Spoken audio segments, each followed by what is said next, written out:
Hello everyone, আমি চন্দ্রিমা। আমার চ্যানেলে আবার সবাইকে অনেক অনেক স্বাগত জানাই। আশা করি সবাই খুব ভালো আছেন, সুস্থ আছেন। আজ মৈনাক আর বাবা দুজনে মিলে চলল বাজারে। মৈনাকের কিন্তু আগে বাজারের শখটা ছিল না।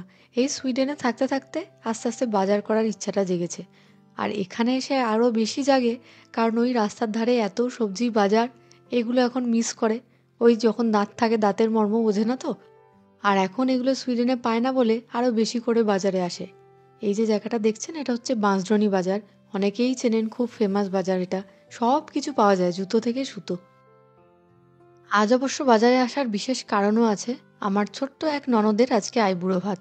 ওর বিয়েতে তো থাকতে পারবো না, কিন্তু আইবুড়ো ভাতটা বেশ সুন্দর করে দেওয়ার ইচ্ছা আছে। আমি মাছ খাই না, কিন্তু মাছের বাজার খুব ভালো লাগে। যদিও বেশিরভাগ মাছই চিনি না, কিন্তু সামনে পাবদা মাছ, কাতলা, রুই এগুলো বুঝতে পারছি। আর এখান থেকে আজকে নেওয়া হয়েছে ইলিশ মাছ। মোটামুটি বাড়িতে সবাই ইলিশ মাছ খেতে খুব ভালোবাসে, সেই ভেবেই ইলিশ মাছ নেওয়া। আমার শ্বশুরবাড়ির সবাই মোটামুটি প্রচণ্ড মাছের ভক্ত। মৈনাকও তাই। এখানে এসে সারা দিন রাত মাছ খায়। আমরা ইলিশ মাছ যে নিলাম, 2000 টাকা কিলো নিল। মৈনাকে তো দাম শুনেই মাথায় হাত। আমরা যে ওখানে ইলিশ কিনি, যদিও ফ্রেশ না, তাও 800 টাকা কিলো। ফ্রেশ না হলে হবে কি, স্বাদ কিন্তু অপূর্ব। যাই হোক, মাছ কেনা মোটামুটি কমপ্লিট। এবার সবজি বাজার, যদিও সবজি বাজার বেশিরভাগটাই করা আছে। টুকটাক কিছু বাকি, সেগুলো নিয়ে নেবে, তারপরে বাড়ি। আমার এখানে এসে এত সবজি দেখে মনে হয় না সবই যদি একটু একটু করে সুইডেনে বাক্স ভর্তি করে নিয়ে যেতে পারতাম, ভালো হতো। কিন্তু এবারও এত গিফট আইটেম হয়ে গেছে যে নিয়ে যাওয়াই কঠিন হয়ে পড়ছে এই সব সবজি। প্রতিবার ভাবি যে এসে সবজি নিয়ে যাব। আর এই বাজারে ভিড়টা খালি দেখছেন, সকালবেলা হলেই এত ভিড় হয় বাজারে। এই জন্য এই টাইমটা খুব একটা আসি না আমি।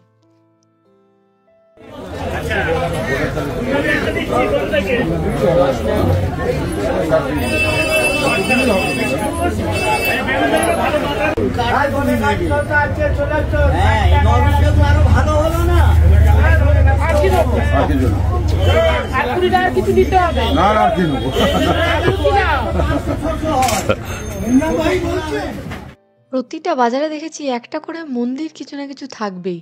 আমার বাপের বাড়ি ওখানেও তাই, এখানেও তাই। এখানে হনুমানজির মন্দির, আর আমার বাপের বাড়ি ওখানে রাধাকৃষ্ণের মন্দির আছে। আর এই যে এইটা হচ্ছে বাবার প্রায় 33 বছরের পুরনো স্কুটার, তারও বেশি হতে পারে। এখনো চলছে। ভাবুন কত যত্নে ছিল স্কুটারটা এতদিন। আর রাস্তায় তো এই কারণে পুলিশ মাঝে মাঝে ধরে, এত পুরনো স্কুটার চালানোর তো নিয়ম নেই, যে কোনো গাড়ি। তখন বাবা কি করে, মাথার পাকা চুলটা দেখিয়ে দেয়, বলে বয়স হয়েছে তো, আমার স্কুটারও তাই বয়স হয়েছে। তখন পুলিশগুলো হাসে আর বলে ঠিক আছে গলিতে চালান, কিন্তু মেন রোডে আর যাবেন না। এই গল্পটা মৈনাকের থেকে শোনা। ওইদিকে মৈনাকরা বাজার দোকান করে বাড়িতে চলে এসেছে, আর এইদিকে রান্নার প্রস্তুতি চলছে। সবার আগে পনির দিয়েই শুরু করলাম। এখনো মিভান ঘুম থেকে ওঠেনি, ব্রেকফাস্টও হয়নি। সকাল সকাল রান্নার প্রস্তুতি, কারণ দুপুরবেলা আবার একটা নেমন্তন্ন আছে। ভাবুন, রাত্রিবেলা এত জমজমাট খাওয়া দাওয়া, আবার দুপুরবেলা নেমন্তন্ন। লাস্ট কিছুদিন আমাদের এক বেলায় 3টে করে নেমন্তন্ন পড়েছে জানেন। এমনকি বিকালেও আমরা যাচ্ছি নেমন্তন্ন খেতে। তো যাই হোক, পনিরগুলো মোটামুটি ভেজে তুলে নিয়েছি। এবার এটাকে মশলা দিয়ে কষানোর পালা। পনিরটাই খুব তাড়াতাড়ি রান্না হয়ে যাবে বলে এইটাই আগে শুরু করেছি। এইদিকে সাদা তেলে গোটা গরম মশলা আর একটু জিরে ফোড়ন দিয়ে এই পেস্টটা দিলাম। পেস্টটাতে আছে আদা, চারমগজ, টমেটো, কাজু, কিশমিশ, সব একসাথে পেস্ট করা। মশলা বলতে বিশেষ কিছুই না, একটু নুন, মিষ্টি, একটু কাশ্মীরি রেড চিলি পাউডার, জিরে গুঁড়ো, ব্যাস। এর থেকে বেশি কিছু মশলা দেবো না। আমার যে ননদের বিয়ে, ওর মার্চ মাসে বিয়ে। একটুর জন্য মিস হয়ে গেল বিয়েবাড়িটা। আগের বারের মতো একটু লেট করে এলে ভালো হতো, তাহলে বিয়েটা কাটিয়ে যেতে পারতাম। নিজেদের লোকেদের মধ্যে বিয়ে হলে আর সেটা যদি মিস হয়ে যায়, খুব রাগ ওঠে। নিজেদের লোক বলতে আমার একমাত্র একটা দেওরের বিয়ে বাকি আছে। একই বাড়িতে থাকি আমরা। ওর বিয়েতে না আসতে পারলে ব্যাস গেল। তাহলে যে আবার কবেকার বিয়ে পাবো জানি না। একদম লো ফ্লেমে মশলাটা কষাতে কষাতে যখন তেলটা ছেড়ে আসবে, তখন এই পনিরগুলো দিয়ে দেবো। এই ছুটিতে এলে কোনো বাড়িতেই খুব একটা রান্না করা হয় না। আজকে যেহেতু ননদের আইবুড়ো ভাত, তাই শখে একটু করছি আর কি। না তো দুই বাড়িতেই 3 বেলা সব রান্না রেডি থাকে, আমি এসে শুধু খাই।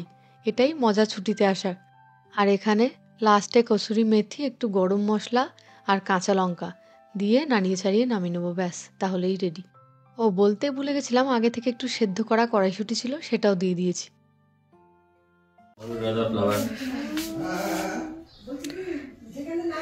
দুই আর্টিস্ট খাতার মধ্যে আঁকিবুকি করছে। কি আঁকছিস রে? হ্যাঁ, ফুল। আরে বাস, আরে বাস। মিভান, এটা কি ধরনের গাড়ি? What are you drawing? Draw a tree here. What are you drawing? Draw a tree here. It's I'm drawing the tree. Nice, nice. তুই একটা গাছ আঁক। ওই যে বললাম না দুপুরে একটা ইনভিটেশন বাড়ি আছে, তার জন্য রেডি হয়ে গেছি, কিন্তু সেটা যাওয়ার আগে মাটনটা একটু কষিয়ে রেখে দিয়ে যাচ্ছি। কষতে কষতে প্রেসার কুকারে দিয়ে যাব, তারপর কমলা মাসি নামিয়ে নেবে। দিদি ভাই, বেগুন ভাজা আর খিচুড়িটা কি হয়ে গেছে? এই হচ্ছে বেগুন খিচুড়ি। দারুণ খিচুড়ি, উপাদেয় খিচুড়ি। ঢেঁকি স্বর্গে গেল ধান মানে। আর তুমি কি করো? এই রান্না করে আমার নেমন্তন্ন বাড়ি আছে, আবার রাত্রিবেলা ননদের আইবুড়ো ভাত আছে। কখন সে একটা প্লেট দাও তো। তো নেমন্তন্নের কোটা চলতেই গেছে। দুবেলা 3 বেলা করে নেমন্তন্ন, দাদা 4 বেলা করে বললে ভালো হয়। সকালে ব্রেকফাস্ট থেকে নেমন্তন্ন শুরু হয়েছে। হ্যাঁ, আমার পেট অলরেডি কালকে কিছু শুরু করেছে, কিন্তু কাউকে তো না করা যাচ্ছে না, তাই বাধ্য হয়ে বেরিয়ে পড়েছি একদম নেমন্তন্ন বাড়ির পিছনেই, কিন্তু এখন যাচ্ছি একটু বলরাম মল্লিকের মিষ্টির দোকানে মিষ্টি কিনতে। সীতারামদা মাম্পির স্কুলের ওই ভ্যান গাড়িগুলো হতো, সেই ভ্যান গাড়ি চালাতো কানপুর গার্লসে। তারপর এখন তুমি ভ্যান গাড়ি চালাও না? ছেড়ে দিচ্ছে। মেয়েকে নিয়ে যাই,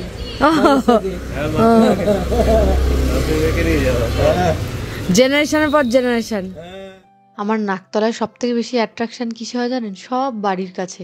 এই যে বলরাম মল্লিক যাচ্ছি, সেটাও 5 মিনিট। প্যান্টালুন্স, ম্যাক্স, ফার্স্ট ক্রাইয়ের শোরুম, আমিনিয়া, কি নেই বাড়ির সামনে। এমনকি Senco Gold, PC Chandra, Anjali Jewellers, সব একটুখানি গেলেই পাওয়া যায়। আর ঠিক এই কারণে এই নাকতলায় আসলে আমার সব টাকা খরচা হয়ে যায়। খর্দায় তো বাড়ির কাছে কিছুই নেই সেরকম, তাই কেনাকাটাও হয় না।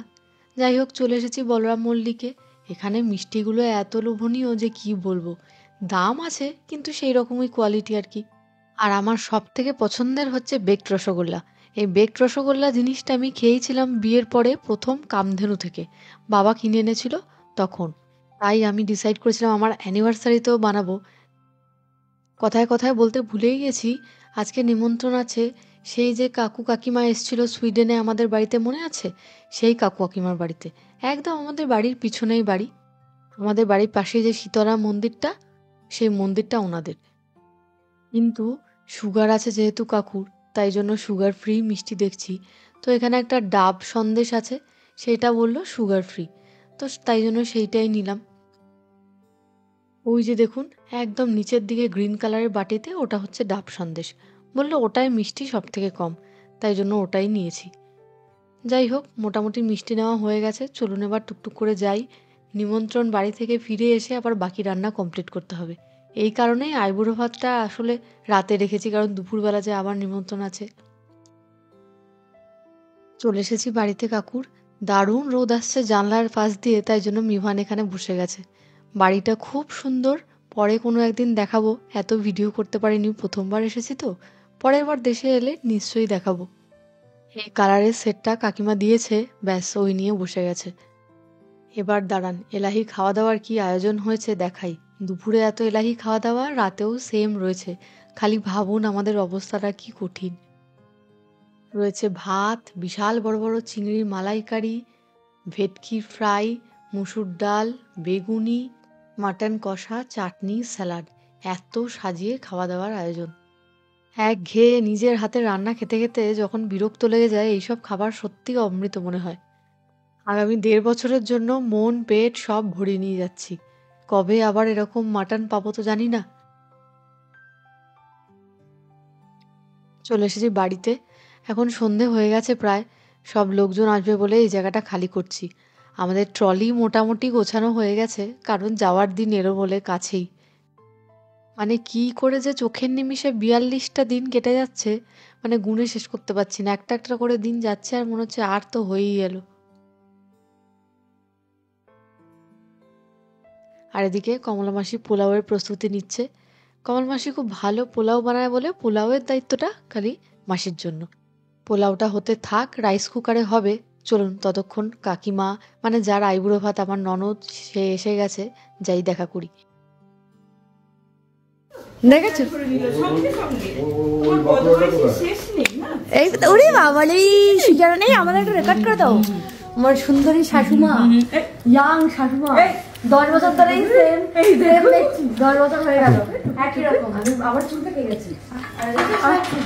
আয় একবার আয়, রাগ করতে না। আমারে ওরও আচ্ছা, তাই বললাম যে আমার আবার। এদিকে গিফট দেওয়া নেওয়ার পালা চলছে। সৃজা রানীর জন্য গিফট তো আছেই, সেটা দেখাবো কি গিফট করেছি অ্যারেঞ্জ।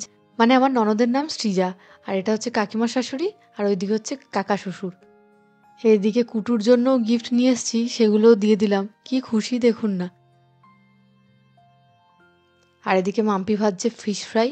আজকে বাইরে থেকে কিচ্ছু কেনা হয়নি, সব ঘরের রান্না, ফিশ ফ্রাইটাও।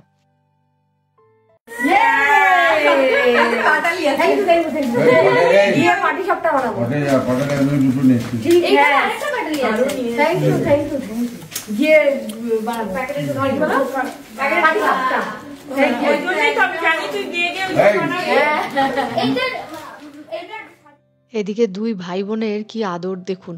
আগের বছর যখন এসেছিলাম, মাম্পির মেয়েটা তো খুবই ছোট ছিল, তখন এই দুটোতে মিলে মারামারি ঝামেলা এই চলতো। আর ওই যে সোফায় যে একজন বসে আছে, সে হচ্ছে আবার আর এক ননদ, মানে মৈনাকের পিসির মেয়ে। ও থাকে ব্যাঙ্গালোরে। লাকিলি এই টাইমটা এসছে, তাই বহু যুগ পর সব একসাথে দেখা।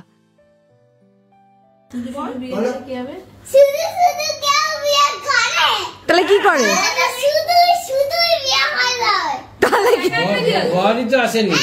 বর ছাড়া, এই সৃজা দিদির বর ছাড়াই বিয়ে হবে। সৃজা দিদির বর ছাড়াই আজকে আমরা বিয়ে দেবো। বর পরে আসবে। তুমি বলো বর ছাড়াই বিয়ে হবে। বর নেই, বর এখানে নেই, একা আজকে সৃজা দিদি একা একা বিয়ে করবে। কুটুরানির বড়ই চিন্তা, সৃজা দিদির আজকে বিয়ে, কিন্তু বর কোথায়। তাই ওকে বোঝানো হচ্ছে আজকে সৃজা দিদির বর ছাড়াই বিয়ে হবে, আবার কিছুদিন পর বর আসবে যখন আবার বিয়ে হবে। এই নিয়েই চলছে। আর আমার এই যে ননদের কথা বলছিলাম, মৈনাকের পিসির মেয়ে, মৈনাকের পিসিকে দেখলে কিন্তু পিসি মনে হবে না, দিদি মনে হবে, এতটাই ইয়াং। তারা থাকে দুবাইতে, পিসি পিসমশাই দুজনে। তারাও এসছে, তাদেরকেও দেখাবো নেক্সট একটা ব্লগে। কয়েক বছর পর এরকম সবাই একসাথে, এত ভালো সময় কেটেছে। এবার ফিরে যেতে সত্যি অনেক বেশি কষ্ট হবে।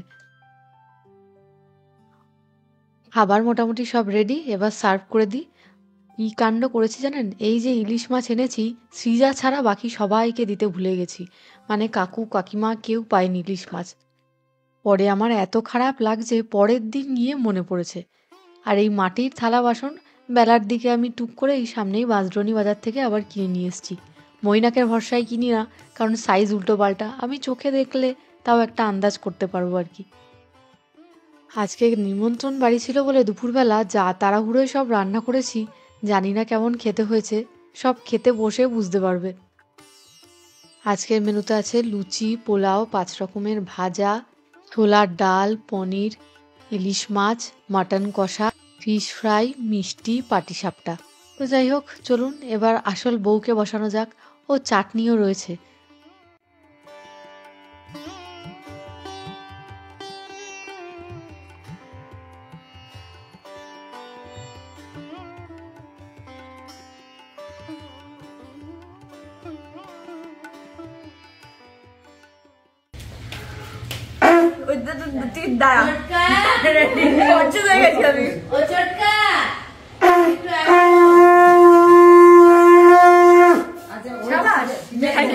মেয়ে চুলো বাজে নাকি জানো, যে রাধে সে চুলো বাজে, বুঝেছো? কিন্তু ক্যামেরাম্যান যত আছে সব রেডি থাকবে, ঠিক আছে? তো তোকেও বললাম, কারণ এই আমার ক্যামেরাম্যানের যে ছবি, সে দেখি তোর কেমন লাগে মাথায় দিয়ে। হ্যাঁ হ্যাঁ পেয়েছি। এই একবার পজিশনটা একটু বলবি ঠিক আছে? তোর কর্তার আমার মতন আবার দাঁত এই খুশি কই দেখিস ভালো করে দেখে নিস। চিন্তারানি দিয়ে তারপর মাথা দিয়ে এই ক্লিপটা তুই আই থিঙ্ক বেটার পজিশনটা বুঝতে পারবি টাইট কতটা হলো না হলো বলো একটু দেখতো সোজা বেঁকা ক্লিপ কোন দিক দিলাম একটু মাথা বেঁকে গেছে এবার ঠিক আছে হ্যাঁ এবার ঠিক আছে তোমাদের জীবনে হয়েছে গিনিপিগ হয়ে গেছিস বলে যে এই কটা মাস ওকে যে যত পারবে ইউজ করবে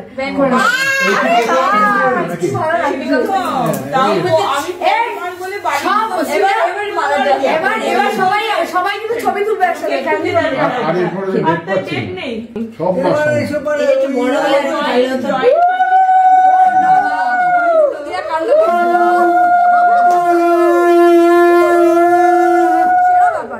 আজকেই বিয়েটা হয়ে গেল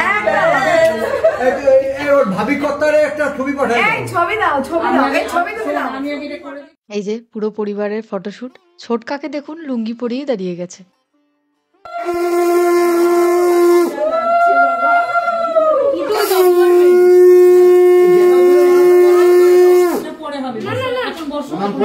এই দাদা সাজ নষ্ট হয়ে যাবে প্রণাম সব ঘরে নিয়ে তারপর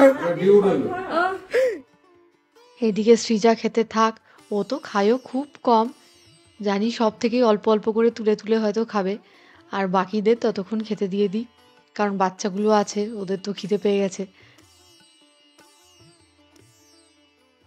দুঃখের বিষয় হলো এই সৃজার সাথে আবার কবে দেখা হবে জানি না, বিয়ের পর তো ব্যাঙ্গালোর চলে যাবে। মৈনাকের যদিও প্রচুর বন্ধু বান্ধব আত্মীয় ব্যাঙ্গালোরে, আমারও এক খুব কাছের বন্ধু সৌরভ নাম, সেও ব্যাঙ্গালোরে। মৈনাক বহু বছর ব্যাঙ্গালোরে ছিল, তাই ব্যাঙ্গালোরের প্রতি ওর একটা দুর্বলতা আছেই, তাই ইচ্ছা আছে আবার ব্যাঙ্গালোরে যাওয়ার। আর এদিকে সৃজার জন্য আমার তরফ থেকে ছোট্ট গিফট, কসমেটিক্সের সেট, মেয়েদের যেটা সব থেকে বেশি পছন্দ, আর সেনকো গোল্ডের একটা ওই গসিপ কালেকশানের পেন্ডেন্টের সেট।